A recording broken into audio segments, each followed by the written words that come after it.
Hi guys, ArchieLuxury, Paul Pluta channel. Today guys, doing paid reviews. This is paid reviews 9N53. 9N53, this is for Sean. Before we do the paid review, a quick wristwatch check. What am I wearing today? Patek Philippe 5127. Calatrava's, white gold, precious metal. It just absolutely pops. This is for Sean. Hey Arch, love the vids. I won't bore you with more bullshit. Straight to the fucking point. My current watch collection consists of a single watch, a well-maintained 1991 Rolex 14060. That's a Submariner no date, with nice patina, but not abused. I actually prefer watches with a little age. Hey, 1991, that's sort of the first series of no date subs. Because the 5513 was the model before that. I actually prefer watches with a little age, so I save some bucks on vintage and used pieces. Anyway, I'm considering a vintage 1960s chronograph as a dress watch. 36mm or larger. Budget on this is $5,000. The main contenders are the following: a Breitling Top Time, Omega Seamaster Chrono with 3-to-1 movement, Universal Geneve Compacts, a pre-Carrera Hoya with Valjoux movement. All these seem undervalued. The quality of movement and brand stories. A wild card is a vintage clean slate dial 1603 Rolex Datejust with oyster bracelet, box and papers. But I know you have said stick up your ass about Datejust. Eventually, I would like to find a good older Speedmaster, and did think about picking one up and swap in a nice leather band for dressier occasions. I know you come in your pants every time someone says Speedmaster. Current Grail watch is a Rolex Coke bezel GMT2 16710 with the Jubilee bracelet. I'm pausing on this one. I want to see what the market does on these. I think you even said the market is a little high. What do you think? And he's given me some links here from the Chrono 24. But I've got to tell you, $5,000 to spend. $5,000. I got to tell you, vintage is a fucking hard game. Let me tell you this. The problem with vintage is it's so old. They've often changed many fucking parts, and you don't know. You don't know. It's hard. So my advice to you would be to get a very good value piece. Now, you happen to have an email address ending in IT. I take it that's Italy. All of the watch dealers in Italy are fucking lying cunts. They are fucking lying cunts. I wouldn't be buying anything from an Italian dealer. What would I buy if you got $5,000 to spend? I tell you exactly what I would buy. You know what I would buy? Forget this vintage garbage. Vintage is a very hard game. Unless you really know what you're doing, you can burn your ass. Let me tell you what I'd buy for $5,000. Let's take it. So you didn't even mention the currency. Is it euro? Is it Italy would be euro? It's probably US dollars. It's who fucking knows what it is. But for let's assume it's 5 US. You know what I would buy? Let me tell you. Number one would be a Zenith El Primero Chronomaster. Yes, I'd get the reissue 1969. You can get it as a 38mm. I think you said you like 36 or larger. So 38mm. Comes on a bracelet. Or you can get it on leather. Absolutely stunning.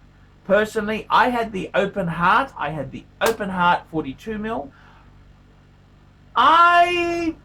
In hindsight, if I was buying another one, I'd probably get the 38. But I love the open. I know I hated the idea of the open heart, but then I saw it. I fucking fell in love with it. I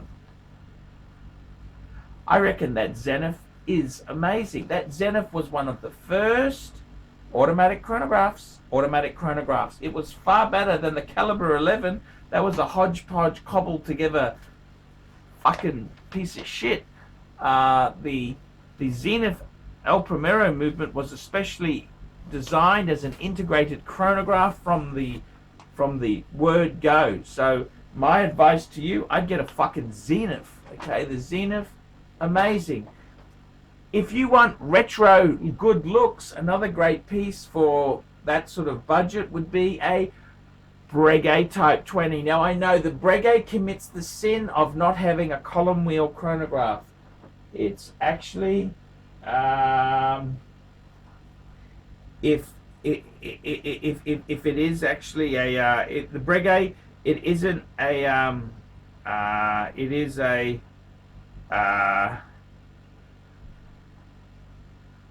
I got to be honest with you, it's just a disaster. It's an absolute disaster. I don't even want to go there, you know that? It's just a disaster. I want to be honest with you.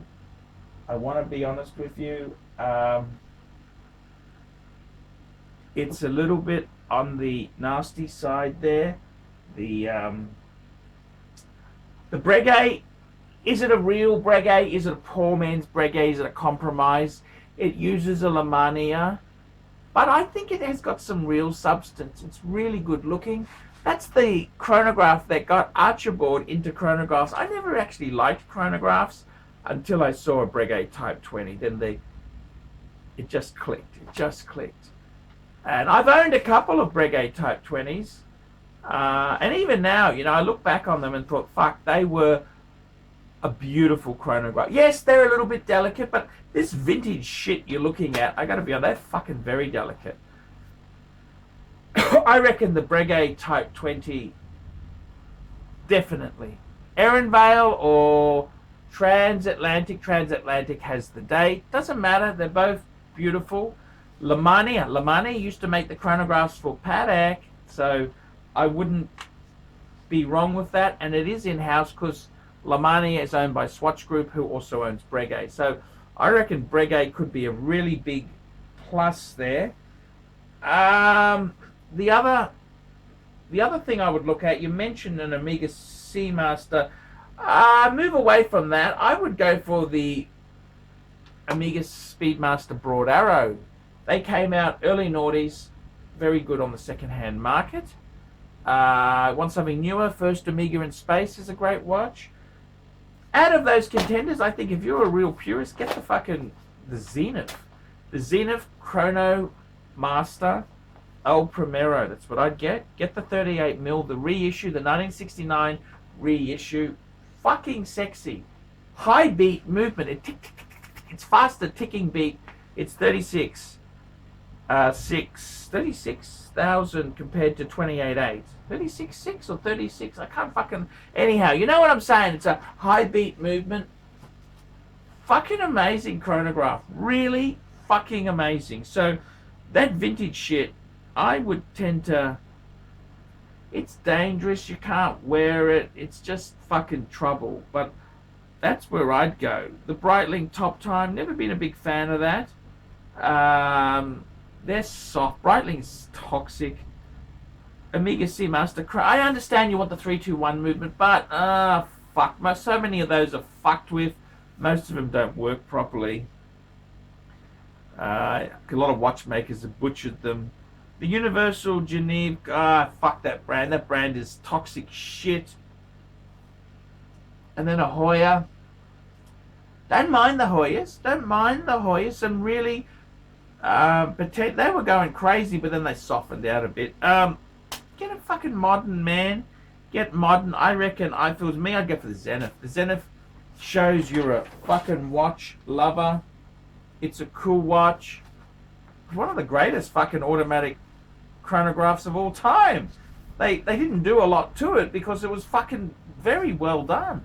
Yeah, I'd go fucking Zenith. I reckon that's a much... Forget that vintage. Vintage is hard, okay? Vintage is really fucking hard. It's cheap vintage. Oh, fuck. That is just fucking not the way I would go. It's not where I would go. I wouldn't go down that path. Yeah, I wouldn't really go there. I think cheap vintage is troublesome. Cheap vintage is troublesome. That's the problem with it. Cheap vintage can be really problematic. Can be annoying. It's just, look, I love vintage, but you've got to really get nice examples, and I'd much rather get a modern. I think for you, modern is going to work so much better. So that's my advice. For me, I reckon number 1, Zenith El Primero Chronomeister 1969 reissue 38mm. Number 2 would be a Breguet, and number 3 would be an Amiga Speedmaster.